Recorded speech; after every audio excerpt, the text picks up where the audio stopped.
Hello students, how are you all? I hope you all are fine. So in the last lecture we've been talking about the microbodies in which we are talking about the glyoxysome, peroxisome, spherosomes और लाइसोम हमने पहले ही पढ़ लिया था. तो I hope आप सभी को ये समझ में आ गया होगा. So in the today's topic we have discuss about the nucleus. जो मेन पार्ट है सेल का, आज हम पढ़ेंगे जो सेल का सबसे मेन पार्ट होता है, दैट इज, वैसे तो सभी मेन है लेकिन फिर भी उसके अंदर अपन देखें तो सबसे ज्यादा इंपॉर्टेंट पार्ट जो होता है सेल का वो अपन न्यूक्लियस है. उसके बारे में आज अपन क्या करेंगे, यहाँ पर पढ़ेंगे. अब बात आती है न्यूक्लियस के बारे में कि न्यूक्लियस की स्ट्रक्चर कैसी होती है. न्यूक्लियस की अगर अपन देखें तो न्यूक्लियस प्रेजेंट कहां पर होता है, तो देखिए अगर उसकी प्रेजेंस के बारे में बात करें तो ये सभी यूकैरियोटिक सेल्स के अंदर पाया जाता है और उसके चारों तरफ क्या पाई जाती है, मेम्ब्रेन भी पाई जाती है. जबकि आप लोगों को पता है प्रोकैरियोटिक सेल्स के अंदर क्या होता है कि ये पाया तो जाता है लेकिन ये चारों तरफ से मेम्ब्रेन से सराउंड नहीं रहता है. इट मींस मेम्ब्रेन से सराउंड नहीं होता है, जिसको अपन क्या बोलते हैं, न्यूक्लियोइड बोलते हैं, या जीनोफोर भी अपन क्या बोल सकते हैं, इसको बोल सकते हैं. ये तो बात हो गई इसकी प्रेजेंस के बारे में. अब बात होती है कि कौन सी सेल्स के अंदर पाया जाता है, कहां पे पाया जाता है. तो जैसे आप लोगों को पता है कि ये जो पाया जाएगा यूकैरियोटिक सेल्स के अंदर तो बता दिया आप लोगों को, लेकिन अब बात करेंगे एनिमल सेल के अंदर. तो एनिमल सेल के अंदर ये जो पाया जाता है वो पाया जाता है सेंटर के अंदर. हमने आपको बताया था कि सेंटर के अंदर पाया जाता है, क्योंकि सेंटर में पाए जाने के पीछे रीजन क्या है कि एनिमल सेल के अंदर वैक्यूल क्या होती है, एब्सेंट होती है, या फिर प्रेजेंट भी होती है तो बहुत छोटी होती है, इसलिए क्या होता है सेंटर में पाया जाता है. नेक्स्ट जो चीज है अपने पास में प्रोकैरियोटिक सेल के बारे में. तो प्रोकैरियोटिक सेल की अगर अपन बात करें तो प्रोकैरियोटिक सेल के अंदर ये कहां पाया जाता है, प्रोकैरियोटिक सेल्स के प्लांट सेल के अंदर ये कहां पाया जाता है, प्लांट सेल के अंदर ये पाया जाता है पेरिफेरल. कहां पाया जाएगा, पेरिफेरल. पेरिफेरल का मींस हो गया कि साइड के अंदर पाया जाता है, क्योंकि हमने बताया था कि प्लांट सेल के मैक्सिमम पार्ट के अंदर 70 to 80% के पार्ट के अंदर वैक्यूल कवर उसको करती है, जिसके कारण जो उसका न्यूक्लियस होता है वो कहां हो जाता है, साइड में हो जाता है. ये तो बात हो गई इसकी प्रेजेंस के बारे में. अब बात करें अपन कहां पर कि जो अगर अपन देखिए किसके अंदर एब्सेंट होता है, तो ये एब्सेंट होगा आरबीसी के अंदर, और प्लांट की सीव ट्यूब जो होती है उसके अंदर भी क्या होता है, ये एब्सेंट होता है. बात करते हैं इसकी डिस्कवरी के बारे में. तो इसकी जो डिस्कवरी की थी वो किसने की थी, रॉबर्ट ब्राउन ने. रॉबर्ट ब्राउन ने क्या किया था, इसको डिस्कवर किया था 1833 के अंदर. किसको, न्यूक्लियस को डिस्कवर किया था. इसके साथ साथ अगर अपन यहाँ पे बात करेंगे आज इसके स्ट्रक्चर, इसके डायग्राम के बारे में अपन पढ़ेंगे कि इसके डायग्राम क्या क्या कैसा होता है.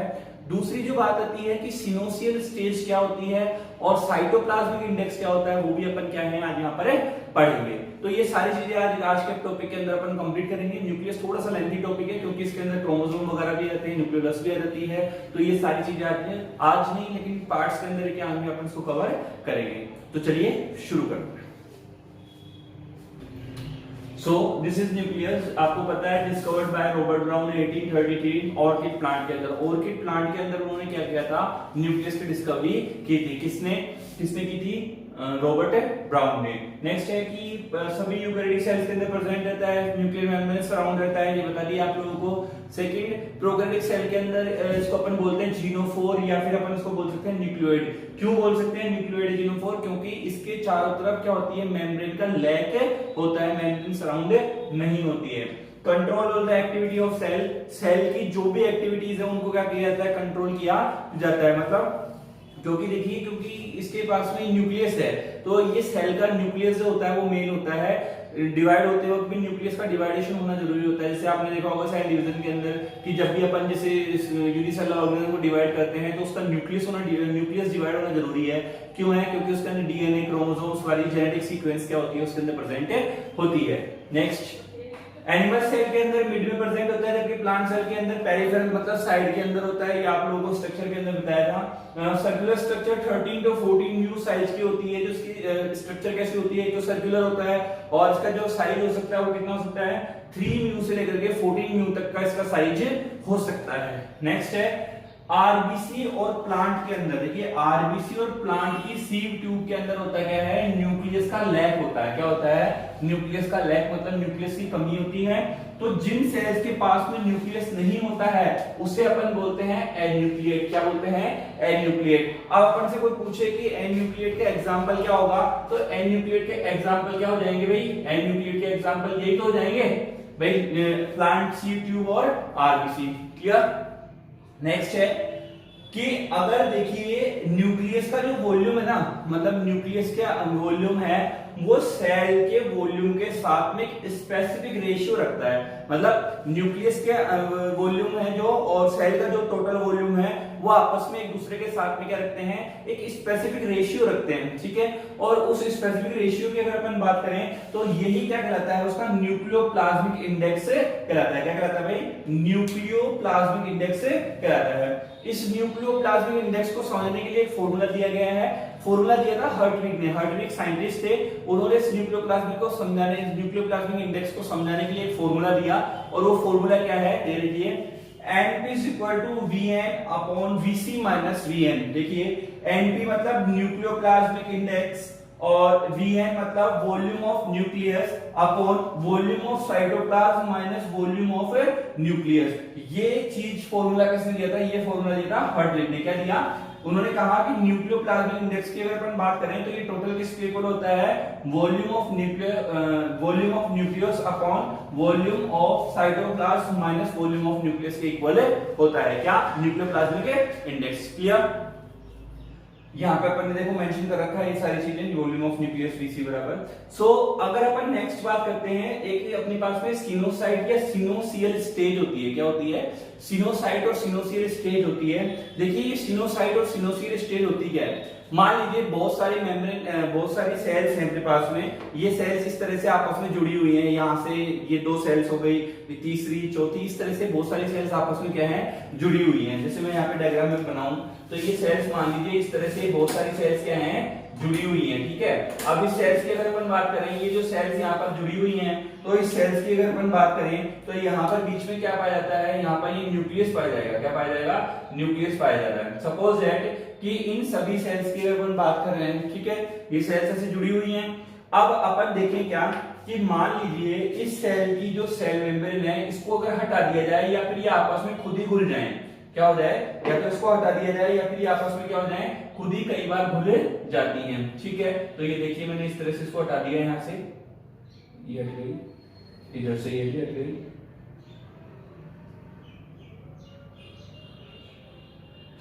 ठीक है।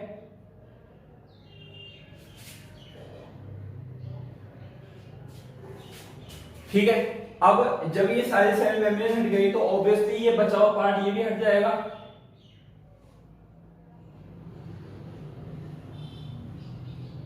क्लियर?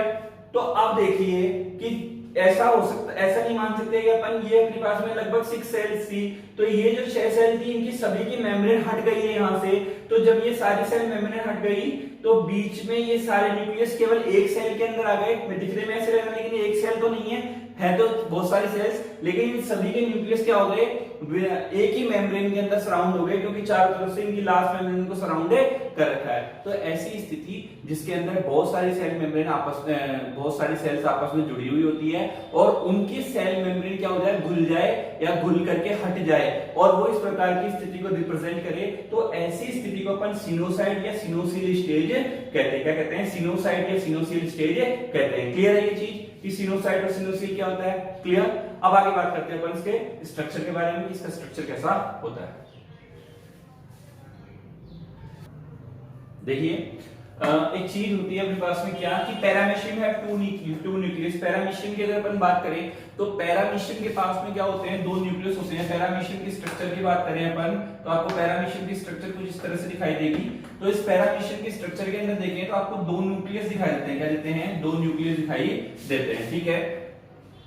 एक बड़ा न्यूक्लियस एक छोटा न्यूक्लियस और चारों तरफ इसके क्या लगे रहते हैं, इस तरह से सीरिया लगे हुए रहते हैं, ठीक है। अब देखिए कि इसकी स्ट्रक्चर की अगर अपन बात करें तो अपने पास में 2 न्यूक्लियस होते हैं, तो मैक्रो और एक माइक्रो। नाम से पता चल रहा है कि मैक्रो मींस बड़ा, माइक्रो मीन छोटा। मैक्रो मींस बड़ा, माइक्रो मीन छोटा। इन विच वन कौन सा? मैक्रो वाला 1 न्यूक्लियस मैक्रो वाला है, ये मैक्रो है आपका, ये माइक्रो है। मैक्रो न्यूक्लियस क्या करता है? कंट्रोल करता है सारे somatic cell, control the somatic cells of paramecium.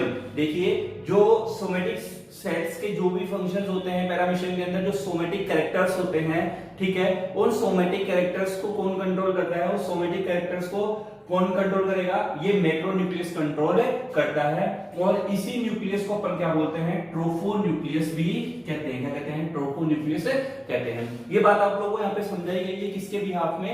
एक समझाई गई है ट्रोफोन्यूक्लियस के बिहाफ में कि ट्रोफोन्यूक्लियस होता क्या है। तो ट्रोफोन्यूक्लियस की बात करें तो मैक्रोन्यूक्लियस ट्रोफोन्यूक्लियस कहलाता है पैरामीशियम के अंदर। क्यों? क्योंकि ये उसके सारे सोमेटिक कैरेक्टर्स को क्या करता है? कंट्रोल करता है। अब बात करेंगे इसके डायग्राम के बारे में कि न्यूक्लियस का जो डायग्राम होता है वो अपने को दिखाई कैसा देता है। सो नेक्स्ट अपने पास में यहाँ पर है स्ट्रक्चर ऑफ न्यूक्लियस कि अगर अपन एक न्यूक्लियस के डायग्रामेटिकल रिप्रेजेंटेशन को देखेंगे तो वो अपने को डायग्राम इस तरह से दिखाई देता है। देखिए कि ये बड़ा ब्यूटीफुल सा डायग्राम अपन ने यहाँ पे बनाया है आप लोगों के लिए समझाने के लिए। तो इसको देखिए कितना इजी भी है इसको बनाना। ये सबसे पहले आपको बनाना है, इसको देखना है। ये वाली जो चीज है आपके पास में ये आपकी है न्यूक्लियर मेम्ब्रेन। क्या है? Nuclear membrane. देखिए ये जो अपन ने बनाई है ये न्यूक्लियर मेम्ब्रेन है। क्योंकि ये ड्यूअल मेम्ब्रेन होती है इसलिए अपन ने यहाँ पे ड्यूअल मेम्ब्रेन लिया है। क्या लिया है? ड्यूअल मेम्ब्रेन लिया है। तो मैं इस न्यूक्लियर मेम्ब्रेन को अगर मैं बाहर बनाऊं इस तरह से, मान लीजिए ये अपने पास में न्यूक्लियर मेम्ब्रेन है, ठीक है। तो इस न्यूक्लियर मेम्ब्रेन को अपन ने यहाँ पर बनाया है। तो ये जो एक इसके पास में ये वाला आउटर और इनर जो अपने पास में मेम्ब्रेन है ये होती है 75 एंगस्ट्रॉम की और ये भी कितनी होती है? 75 एंगस्ट्रॉम की। क्लियर? तो 75 एंगस्ट्रॉम की हो गई। अब इन दोनों के बीच में एक स्पेस प्रेजेंट है दैट इज पेरीन्यूक्लियर स्पेस। क्या है ये? और पेरीन्यूक्लियर स्पेस के बीच में क्या बना रहेगा? Perinuclear fluid. क्या रहेगा? पेरीन्यूक्लियर फ्लूइड भरा हुआ है यहाँ पर आपके पास में रहेगा, इस स्पेस के बीच में भरा हुआ है। तो अब ये वाली जो चीज रहेगी ये हो जाएगी आपकी पेरीन्यूक्लियर स्पेस। और इसकी बात करूं तो ये कितना हो जाएगा? 150 एंगस्ट्रॉम के बराबर पे ये हो जाएगा। तो टोटल अगर मैं इस टोटल ओवरऑल की बात करूं तो ये कितना हो जाएगा? 300 एंगस्ट्रॉम के बराबर हो जाएगी। इसकी वैल्यू कितनी हो गई? 300 एंगस्ट्रॉम के बराबर इसकी वैल्यू हो गई।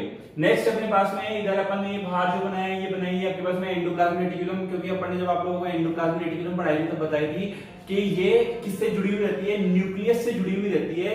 क्योंकि एंडोप्लाज्मिक रेटिकुलम के पास में क्या रहते हैं? प्रोटीन रहते हैं। तो ये उससे के साथ में क्या रहती है? प्रोटीनियस जो प्रोडक्ट हैं उनको एक्सपोर्ट इंपोर्ट करने का काम भी करती है। थ्रू किससे? किसकी सहायता से? न्यूक्लियर पोर्स की सहायता से। तो अब वही दो है जिसके ऊपर राइबोसोम प्रेजेंट है। देखिए ये राइबोसोम है तो ये तो कैसी हो गई आपकी? Rough endoplasmic reticulum. अंदर की साइड में क्या हो गई आपकी? स्मूथ एंडोप्लाज्मिक रेटिकुलम आपकी हो गई। क्लियर? नेक्स्ट कि इसे न्यूक्लियस की बात करें तो इस न्यूक्लियस के अंदर एक न्यूक्लियोलस पाया जाता है। ये बीच में साइड में पेरिफेरल होता है, छोटा सा स्ट्रक्चर है न्यूक्लियोलस अपन ने यहाँ पे बताया है। दूसरा साइड में क्या पाए जाएंगे? क्रोमोसोम पाए जाएंगे। क्या पाए जाएंगे? क्रोमोसोम। जो क्रोमोसोम एक क्रोमेटिन नेटवर्क के रूप में, मतलब क्रोमोसोम बिल्कुल एक थिन थ्रेड के रूप में ना होकर के एक थ्रेड के रूप में तो होते हैं लेकिन ये उलझे हुए होते हैं। जैसे यहाँ पे देखिए बिल्कुल एक कॉम्प्लेक्स सा बना रहे हैं, इसलिए इसको अपन ने क्या बोल दिया? क्रोमेटिन नेटवर्क यहाँ पे अपन ने इसको बोल दिया। क्लियर? तो perinuclear fluid, space, nuclear membrane, ये न्यूक्लियोप्लाज्म, इसके अंदर जो लिक्विड भरा हुआ है ये सारा, ये अपन क्या बोलते हैं? न्यूक्लियोप्लाज्म बोलते हैं। क्लियर? अब देखिए जो इंपॉर्टेंट चीज बच रही है वो बच रही है न्यूक्लियर पोर्स। छोटे छोटे न्यूक्लियर मेम्ब्रेन के बीच में छोटे छोटे पोर्स प्रेजेंट होते हैं। क्या होते हैं? छोटे छोटे पोर्स प्रेजेंट होते हैं। इस पोर्स को अपन बोलते हैं न्यूक्लियर पोर। एक्सपोर्ट इंपोर्ट का जो भी काम होता है वो न्यूक्लियर पोर्स के अंदर से ही होता है। अब इंपॉर्टेंट बात जो आती है वो किसके बारे में आती है? वो ये आती है कि न्यूक्लियर पोर के, इसको अगर अपन देखें अपन यहाँ पर इस न्यूक्लियर पोर को मैं यहाँ लूं, यहाँ पे इसका स्ट्रक्चर बनाऊं तो इस न्यूक्लियर पोर के अंदर क्या पाती है? एन्यूल्स पाई जाती है। क्या पाई जाती है भाई? एन्यूल्स पाई जाती है। ठीक है, मतलब छल्ले की स्ट्रक्चर में इस पूरे न्यूक्लियर पोर को घेरे हुए चारों तरफ से इस तरह से एक एन्यूल मतलब रिंग जैसी स्ट्रक्चर पाई जाती है, जो कैसी होती है? शेप के अंदर ऑक्टागोनल होती है। कैसी होती है? ऑक्टागोनल। ठीक है, तो इसका मतलब ऑक्टागोनल का मतलब इस तरह से आपको वो दिखाई देती है। तो ये तो हो गए हेक्सागोनल, वो ऑक्टागोनल स्ट्रक्चर होती है। ठीक है, मतलब ऑक्टागोनल मतलब 8 उसकी क्या होंगी? साइड से होंगी। ठीक है, अब उस ऑक्टागोनल स्ट्रक्चर के अंदर में देखें तो उसके अंदर स्पोक्स और माइक्रोट्यूब्यूल्स भी होते हैं। तो एक उस एन्यूल के अंदर, इस पोर्स के अंदर पाए जाने वाले जो एन्यूल होते हैं उसके अंदर कितनी माइक्रोट्यूब्यूल्स पाई जाती हैं? वो पाई जाती हैं 8। कितनी पाई जाती हैं? 8 माइक्रोट्यूब्यूल से पाई जाती हैं। तो ये तो बात हो गई किसके बारे में? ये सारी बात हो गई आपकी जो डायग्रामेटिकल रिप्रेजेंटेशन है न्यूक्लियस का, उसके बारे में आज अपन ने यहाँ पर बातें कर ली कि न्यूक्लियस के डायग्राम को देखोगे आप, ये पोर्स की जो स्ट्रक्चर है, एन्यूल्स की जो स्ट्रक्चर है, ये आगे अपन और पढ़ेंगे इसका एलिब्रेट करके, फिर आप लोगों को उसकी स्ट्रक्चर बनवाएंगे कि एन्यूल्स कैसे दिखते हैं और वो माइक्रोट्यूब्यूल्स अरेंज होती हैं एक इस बॉक्स के साथ में, वो कैसे अरेंज होती हैं। ये क्लियर है? क्लियर?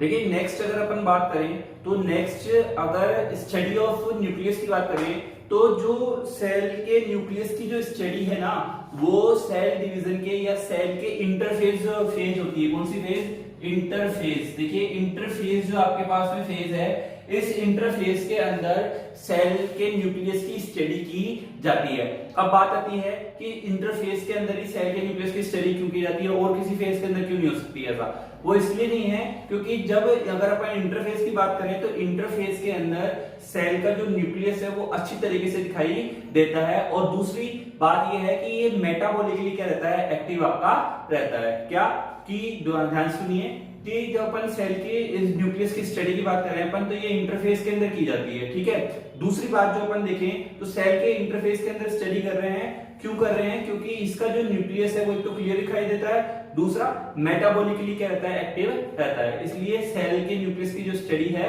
वो कौन सी फेज के अंदर की जाती है? इंटरफेस के अंदर की जाती है, ठीक है। अब बात करते हैं अपन इसके डायग्राम के बारे में। बात करने के बाद में हम बात करेंगे कि इसकी जो स्ट्रक्चर है आपके पास में, उस स्ट्रक्चर के अंदर अपने पास में कौन कौन से पार्ट हैं और वो देख लेते हैं पहले अपन उसके पार्ट्स के बारे में। तो पहले अपने पास में अपन बात करें तो वो क्या है आपके पास में? Nuclear membrane. क्या है? Nuclear membrane.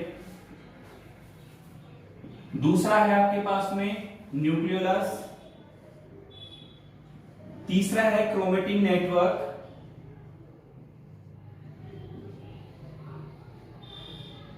ठीक है। और अगर अपन देखें इसी के साथ साथ न्यूक्लियर मेम्ब्रेन भी आपकी हो गई, न्यूक्लियोलस भी हो गया, क्रोमेटिन नेटवर्क भी हो गया। चौथे की अगर अपन बात करें तो एंडोसोम्स भी हैं आपके पास में। ये स्ट्रक्चर अलग हो गई। तो अगर अपन जनरली देखें तो न्यूक्लियर मेम्ब्रेन हो गए, न्यूक्लियोलस हो गया, क्रोमेटिन नेटवर्क हो गया, एंडोसोम्स हो गए। ऐसे ये मेन स्ट्रक्चर्स हैं जिनके बारे में अपन क्या करेंगे इस टॉपिक के अंदर अपन क्या करेंगे? बातें करेंगे, ठीक है। आज के टॉपिक के लिए आज के लेक्चर के अंदर हम इतना ही देखेंगे। बाकी जो इनकी जो स्ट्रक्चर हैं न्यूक्लियर मेम्ब्रेन, न्यूक्लियोलस वगैरह, ये एलाबोरेट करके हम नेक्स्ट लेक्चर्स के अंदर देखेंगे। आई होप आप लोगों को डायग्रामेटिकल रिप्रेजेंटेशन समझ में आया होगा। So bye bye, have a good day.